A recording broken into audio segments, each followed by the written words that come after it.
आम्रपाली बौद्ध काल में वैशाली के वज्जी संघ की इतिहास प्रसिद्ध लिच्छवी राज नृत्यांगना थी।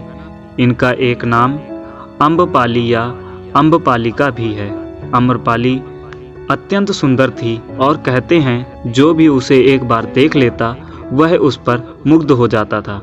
अजातशत्रु उसके प्रेमियों में था और उस समय के उपलब्ध साहित्य में अजातशत्रु के पिता बिंबिसार को भी गुप्त रूप से उसका प्राण यार्थी बताया गया है।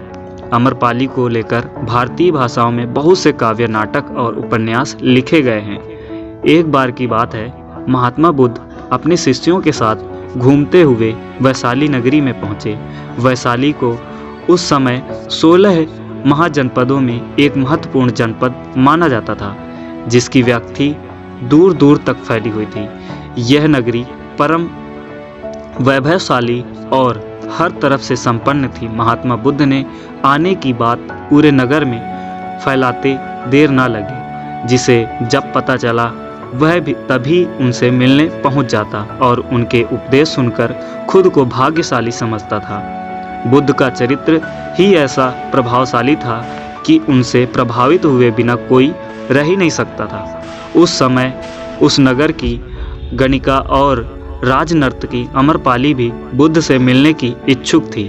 वह खुद महात्मा बुद्ध के पास चलकर आई और उन्हें अपने घर भोजन के लिए आमंत्रित किया। उसने इतने सरल और प्रेम भाव से बुद्ध से विनती की कि बुद्ध मना नहीं कर सके। जब यह बात उनके शिष्यों को पता चला कि महात्मा बुद्ध ने एक गणिका का आमंत्रण स्वीकार किया है, तो सब ने इसका विरोध किया। महात्मा बुद्ध ने बड़ी सरलता से अपने शिष्यों से कहा, मैंने तो उसकी प्रेम भावना देखी है। उसने जिस भावना से मुझे बुलाया है वह बिल्कुल पवित्र और निश्चल है। वह आज मुझसे मिलने एक गणिका बनकर नहीं बल्कि एक भक्ति भाव से आई थी। फिर भला मैं कैसे उसका आमंत्रण स्वीकार ना करता, वह चाहे एक वैश्या हो या फिर कोई सन्यासी। यथा समय बुद्ध आम्रपाली के घर भोजन के लिए गए। वह पहले से ही भोजन की सारी व्यवस्था करके भगवान बुद्ध के आने की राह देख रही थी। मन में यह विचार भी आ रहा था कि कहीं बुद्ध अपनी बात से मुकर ना जाएं। इतने बड़े सन्यासी भला क्यों एक वैश्या के बुलाने पर उसके घर आकर भोजन करेंगे। परंतु जैसे ही आम्रपाली ने बुद्ध को अपने घर आते देखा, उसकी प्रसन्नता का कोई ठिकाना ही न रहा। वह दौड़कर दरवाजे पर गई और उनका स्वागत किया।